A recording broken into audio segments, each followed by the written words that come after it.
성부와 성자와 성신의 이름을 인하여 하나이다. 아멘. 지난주 제 수요일 성회례를 시작으로 우리 이제 사순시기를 보내고 있습니다. 사순시기 동안 우리는 이제 다른 크고 작은 극기와 보행을 통해 예수 그리스도의 순환에 동참하도록 교회는 우리를 부르고 있는데요. 예수 그리스도의 순환이 부활, 그리스도의 부활인 것처럼 우리 역시 그 열매, 그 순환의 열매인 부활을 희망하면서 이 사순시기를 보내고 있습니다. 그래서 이를 위해서 오늘 복음에서는 그리스도께서 40일간 광야에서 단식하신 이후 마귀에게, 사탄에게 유혹을 받으시는 이야기를 하고 있는데요. 그래서 오늘 강론에서는 사탄의 이 세 가지 유혹에 대한 내용을 현재 우리 가톨릭 교회가 겪고 있는 위기 상황과 관련지어서 다루어 보고자 합니다. 첫 번째 유혹입니다. 돌더러 빵이 되게 하라.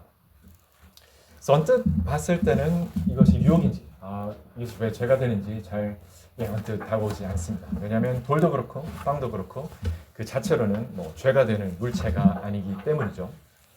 그렇지만 이 유혹은 인간이 지니는 육체적 욕구를 이용해서 천주님의 계명을 어기도록 하는 유혹입니다. 인류에 대한 천주님의 섭리 중에서 특별히 이제 돌을 사용하신 그런 사건이 기억이 나시나요? 네, 그 구약 때 모세가 시나이 산에서 천주님의 계명을 받을 때 천주님께서 돌을 쓰시는 거예요. 천주님의 계명이 바로 이 돌 위에, 십계명이 돌 위에 새겨져서 주어졌습니다. 그 이유는 영원 불변한 천주님의 그 계명의 말씀은 썼다 지웠다 이렇게 마음대로 할 수 있는 것이 아니라 언제나 항상 변함없이 새겨지고 또 항상 지켜져야 하는 것이기 때문이죠. 반면에 빵은 인간 생명 유지의 대표적인 양식입니다. 보편적인 양식이죠. 그래서 빵을 먹는 행위를 통해서 빵은 더 이상 빵으로 존재하지 않고 그 실체가 사라져 신체에 흡수됩니다. 따라서 사탄의 이 유혹은 영혼에 대한 진정한 양식인 영원 불변한 천주님의 계명, 이 계명의 말씀의 양식을 마치 육체의 양식인 것 마냥 취급함으로써 죄를 짓도록 이끄는 유혹인 것입니다. 안타깝게도 현재 카톨릭 교회는 이 사탄의 유혹으로부터 자유롭지 못합니다. 이혼 후 재혼한 이들, 대제 상태에 있는 이들이죠. 그들에게 영성체를 허용하는 가능성을 부여했습니다. 이제 아모리스 레티시아라는 교황직서를 통해서 되었었고요. 또한 동성애 커플, 본성을 거스르는 죄인들에도 불구하고 그들을 축복하는 지침이 내려왔습니다. 그래서 과거에는 명백하게 죄로 여겨지던 것들이 관용과 자비라는 그 거짓된 명목 아래 더 이상 죄가 아닌 것으로 여겨지고 있습니다. 이로 인해 약이 되었을 그 수많은 모령 성체, 무수한 신성 모독의 죄들을 상상해 본다면 얼마나 심각한 현실인지 우리가 알 수 있겠죠. 천주님의 이 계명을 지워버리면서까지 인간의 평안함과 안락을 추구하는 일이 바로 다른 것도 아닌 교회 내부에서 일어나고 있습니다. 돌을 빵으로 만들어 먹어버리고 있는 현실입니다. 두 번째 유혹입니다. 성전 꼭대기에서 땅 밑으로 떨어져라. 이 유혹을 통해 사탄은 인간이 마땅히 지녀야 할 지향점, 그 지향점을 전복시켜 뒤엎어 버리려 하는 거죠.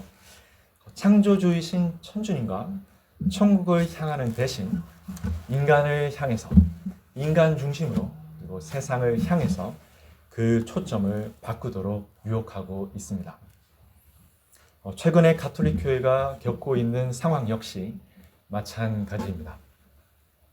제2차 바티칸 이후 개정된 새 미사에서는 사제가 더 이상 제대를 향하지 않고, 제대나 감실, 천주님이 계신 곳을 향하지 않고 청중을 향해서 미사를 지전합니다.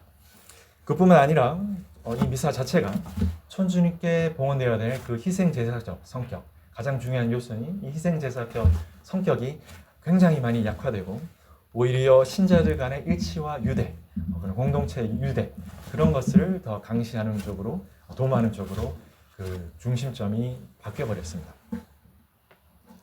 또한 이 천주교, 천주교 종교는 천주를 향한 유일한 참된 종교, 유일한 참된 종교라는 지위에 있음에도 불구하고 이 지위를 내던져 버리고 세상의 종교들, 거짓 종교들과의 화합을 갈구하고 있습니다. 그래서 아시시에 초청되었던 교황 요한 바로 2세 때 이루어졌었죠. 아시시에 초청된 세계 각 종교 지도자들과 함께 이루어졌던 평화 기도회, 그리고 또 프란치스코 교황 때 아랍에미리트에서 이슬람교 그 대이맘 최고 지도자죠. 그와 함께한 아부다비 선언. 또 이 선언 당시에 또 교황님께서는 이렇게 말씀하시죠. 다양한 종교, 서로 다른 종교의 존재는 천주님께서 뜻하신 바라고 언급을 하시는데요. 명백하게 전통 교리에 어긋나고 신덕에 어긋나는 죄이며 또 10계명 중 가장 첫 번째 계명인 1계명을 거스르는 내용입니다. 또한 2024년에 싱가포르 순방하실 때 모든 종교는 천주께로 이르는 길이라 라는 말씀까지 하시는데요. 이뿐만이 아니죠. 2021년에서 2024년까지 그 기간에 걸쳐서 이루어졌던 시노달리티 그 관련 모임에서는 그 교회의 그 본질적 방향이 완전히 틀어져 버리게 됩니다. 천주님이 아닌 대중의 목소리를 듣는 교회, 세상의 목소리에 귀 기울이는 교회로 전환하게 되고 있습니다. 성전 꼭대기에서 천주님만을 향해야 할 하늘바라기인 가톨릭 교회가 땅바라기로 되고 있습니다. 인간 중심의 교회로 되어가고 있고 천주님을 감히 시험하고 있습니다. 세 번째 유혹입니다. 세상 모든 것을 주겠노니 내게 경배하라. 마지막 이 유혹을 통해 사탄은 현재 우리가 살고 있는 이 세상, 이 지상이야말로 우리의 최종 목적지인 것 마냥 유혹합니다. 가난, 부패 등의 물질적 불행이 마치 우리가 가질 수 있는 최악의 불행인 것처럼 여기며 이 세상에서의 복지와 안녕을 최우선 과제로 삼도록 합니다. 이 세상 것들에 대한 보장을 받기 위해 결국 세상을 우상처럼 섬기게 되고 결과적으로는 사탄의 종살이에서 해방되지 못하게 됩니다. 진정한 죄악은 천주를 거스르는 죄악이고 최상의 복지, 우리에게 있어서 진정한 최상의 복지는 천국에서의 영원한 삶이라는 사실을 간과하고 있습니다. 현재 가톨릭 교회 역시 마찬가지 상황을 겪고 있는데요. 최근 들어 환경과 생태 보존에 대한 지나친 강조를 두는 것과 인류 사회의 발전 그리고 사회 불편 등을 해소한다는 명목으로 가난한 이들에게 우선적인 초점을 부여하는 일들이 바로 그 예들입니다. 물론 이 요소들 자체가 나쁜 것은 절대 아닙니다만 교회의 본질적 사명, 영원 구원이라는 최상의 그 사명을 등한시하면서까지 강조되고 있다는 점에서 우리의 주의가 필요한 것입니다. 아마존 시노드 그리고 또 파차마마 사건 그리고 또 이민자들에 대한 정책에 대해서 교회가 목소리를 내는 이런 것들이 바로 그 예들이 될 수 있겠죠. 따라서 현재 교회가 처한 상황은 단순히 일부 사람들의 그런 의견이 아니라 객관적으로 봤을 때 위기 상태이고 응급 상황입니다. 교회가 영혼들을 위해서 마땅히 수행해야 할 기능과 직분들에 있어 많은 지장이 있는 상태입니다. 이 상황에서 가장 피해를 입는 당사자들은 그 대상은 과연 누구일까요? 다름 아닌 바로 신자 여러분들입니다. 천주님 생명의 성총을 얻기 위해 여러분들에게 필요한 수단이 참된 전통 교리들과 참된 성사들에 대해서 접근하고 이를 이용하는 것이 심지어는 교회 내부에서도 굉장히 쉽지 않아졌기 때문이죠. 그래서 성 비오 10세는 바로 이러한 유산들을 소중하게 간직하여 영혼들에게 봉사하기 위해서, 영혼들을 섬기기 위해서 지난 수십 년간 헌신해 왔습니다. 그래서 성비오 10세와 관련해서 뭐 여러 가지 얘기를 해볼 수 있겠는데요. 뭐 그 설립한 배경이라든지 존재 목적 그런 것들이 있겠지만 오늘 강론이 너무 또 길어지지 않게 하기 위해서 그런 것들 다 생략하고 오늘에는 한 가지 점에만 초점을 맞춰서 이야기를 나누고자 합니다.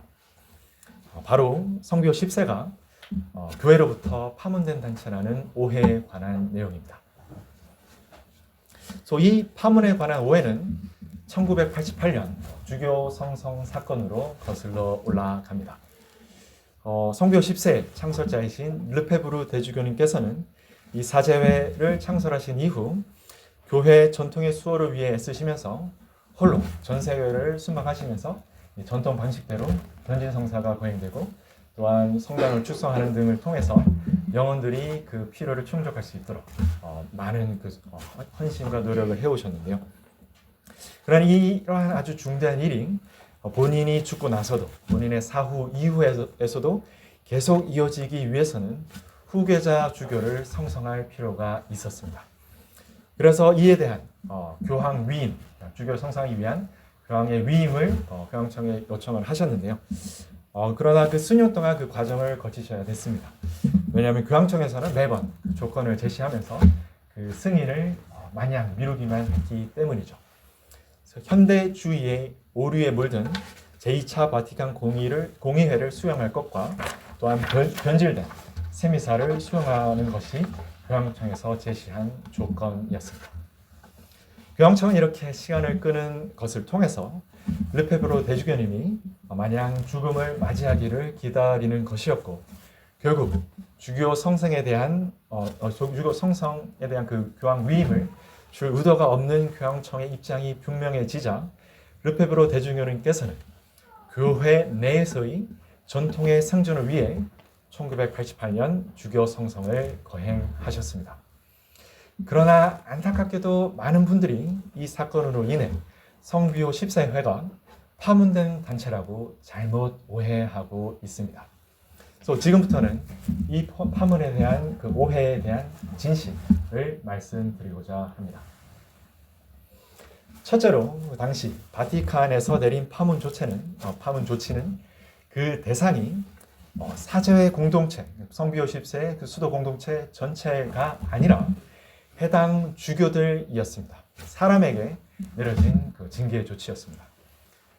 그 주교 성성식에 관여했던 주교들이죠. 주교 성성식 거행한 르페브르 대주교님과 새롭게 주교로 성성을 받은 네 분의 주교님들이 파문 조치를 받았는데요. 따라서 성비오 10세가 교회로부터 파문된 단체라는 내용은 전혀 사실이 아니고 또한 근거가 없는 주장입니다. 그럼 이제 두 번째로 그 주교님들이 받으셨던 그 파문에 대해서 한번 이야기해 볼 수 있겠는데요. 과연 그 주교님들이 받은 파문이 진짜 교회법적으로 유효한 것인지, 그 구속력이 있는 것인지를 한번 논해 보겠습니다. 이 파문에 대한 내용을 다루는 교회법 조항은 1387번 조항입니다.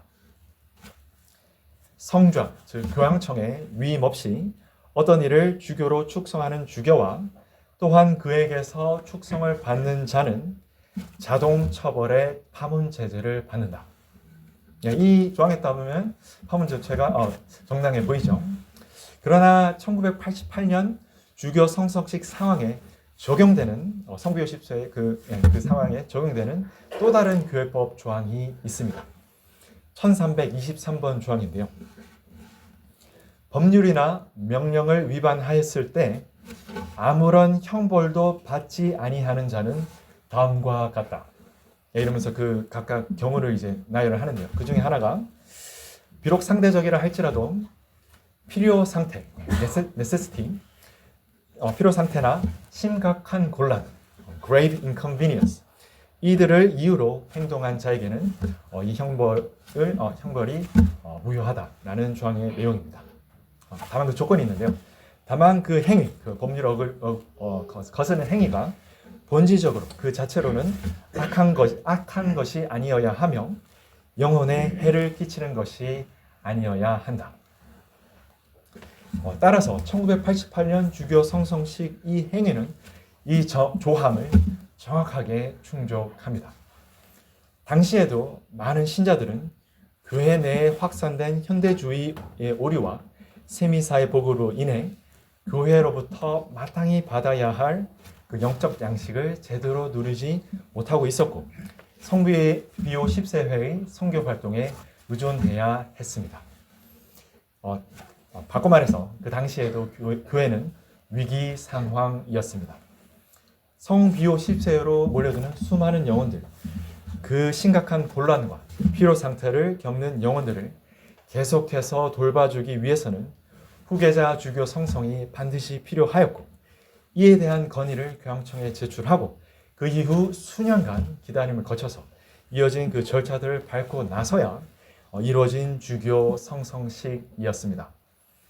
필요 상태와 심각한 곤란, 이들을 이유로 이루어진 행위였기 때문에 이 주교들에게 내려졌던 파문 조치는 그 법적 유효성이 없었던 것입니다. 그러나 이와 유사한 주교 성성식 행위임에도 불구하고 교황청이 상반된 태도를 보이는 예를 언급하려고 합니다. 이는 바로 이제 중국 애국교회, 중국 정부에서 운영되고 있는 그 중국 정부교회와 관련된 내용인데요. 2018년에 이 중국 애국교회는 교황청과의 합의를 가졌습니다. 그 합의를 통해서 중국 애국교회에서 주교 성성 그 후보자 명단을 이제 교황에게 제출하고 교황은 이 후보를 승인하거나 이제 거절하는 권한을 지녔고요. 그 결과에 따라서 주교 성성식이 이루어지도록 하는 그런 내용이었습니다. 그러나 중국 애국교회는 2023년과 2024년 한 번도 아니고 두 번에 걸쳐서 교황청의 이 승인, 위임 없이 독자적으로 중국 정부의 선호적인 그 후보자를 주교 후보자로 삼고 주교 성성식을 거행했는데요. 그러나 교황청은 이를 제재하거나 파문으로 하기는커녕 오히려 이를 추후에 승인하였습니다. 그래서 같은 주교 성성 행위를 두고서도 영혼들의 구원을 위해서 그 사명에 충실한 성비오 10세에 대한 교황청의 태도와 공산 정부에 의해서 관리되고 있는 중국 애국교회에 대한 교황청의 그 태도, 이 상반된 태도를 통해서 현재 우리가 살고 있는 현실, 현 상황이 얼마나 심각한 것인지를 알아야 되겠습니다. 그래서 친애하는 교우 여러분, 오늘 강론에서는 교회가 처한 위기 상황과 또 전통의 수호를 위한 성비오 10세회의 활동에 대해서 간략하게 알아봤는데요. 여러분은 교회의 전통이 무엇이라고 생각하시나요? 여러분에게 있어서 전통은 어떤 의미를 지니나요? 교회의 전통, Catholic Tradition, 이는 오래되었다는 사실로 인해서 그 희귀한 가치를 지니는 골동품과 같은 것이 아닙니다. 있으면 좋지만 없어도 상관없는 그런 취사 선택할 수 있는 종류의 것이 아닙니다. 전통은 천주님께서 우리에게 친히 전해주신 유산입니다. 우리의 영원한 생명을 위한 유산입니다. 천주님 당신 본연의 그 생명이 담긴 소중한 선물, 보물인 거죠. 이 고귀한 전통을 수호하지 않고서는 그 누구도 천국으로 갈 수 없습니다. 십자가에 못 박히셨던 예수님에 관한 내용을 이야기하면서 이 강론을 마치려고 합니다. 당시에도 그 십자가 아래에서 그 대사제들, 수석 사제들, 유대교 종교 이제 최고 지도자들이죠. 그들이 이제 예수님을 조롱하면서 이런 말을 하는데요. 네가 만일 천주의 아들이거든 십자가에서 내려오라. 그러면 우리가 믿겠노라.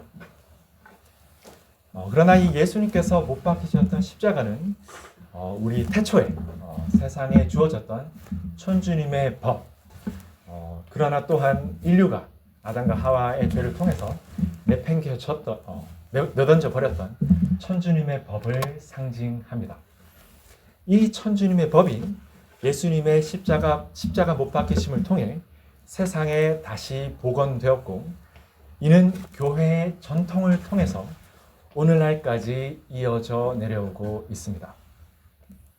만일 우리가 이 교회의 전통을 저버리라고 요구를 받는다면 심지어는 교회 내 고위 성직자가 그렇게 하도록 요구를 한다면 그런 상황일지라도 우리는 다음의 사실을 절대로 잊지 말아야 되겠습니다. 예수님께서 이 십자가에 못 박히신 이후 절대로 십자가에서 내려오지 않으셨다는 사실입니다. 당신의 죽음의 순간까지 십자가와 예수님은 온전히 하나셨습니다. 바로 이 대목에서 우리는 전통을 수호하기 위한 우리의 투쟁의 그 모든 이유와 근거를 찾을 수 있습니다. 그러나 한 가지 당부 말씀을 꼭 전해드리고 싶은데요. 교회의 이러한 위기 상황 속에서도 교회와 성직자들에 대한 그런 비난, 멸시, 무시, 이런 맹목적 비난들은 절대 삼가야겠습니다. 우리는 그들을 위해 기도해야 하며 천주님께서 그들을 당신 뜻대로 이끄실 수 있도록 천주님께 간청해야 합니다. 그릇된 열정으로, 전통이라 할지라도 그릇된 열정으로 비난만 퍼붓는 것은 현 상황을 돕는데 전혀 도움이 되지 못하고 또한 우리가 어떤 다른 측면에서 죄를 짓도록 유혹하는 것이기 때문입니다. 천주님의 섭리에 대한 굳은 신뢰로 우리 자신을 무장하면서 이 어려운 상황 속에서도 교회의 전통을 수호하며 우리 자신의 영혼을 구원을 위해서 또한 인류의 구원을 이룩하기 위해서 이 사순 시기의 희생을 천주님께서 기꺼이 받아주시는 그 희생으로 봉헌하도록 합시다. 아멘. 성부와 성자와 성신의 이름으로 기도합니다.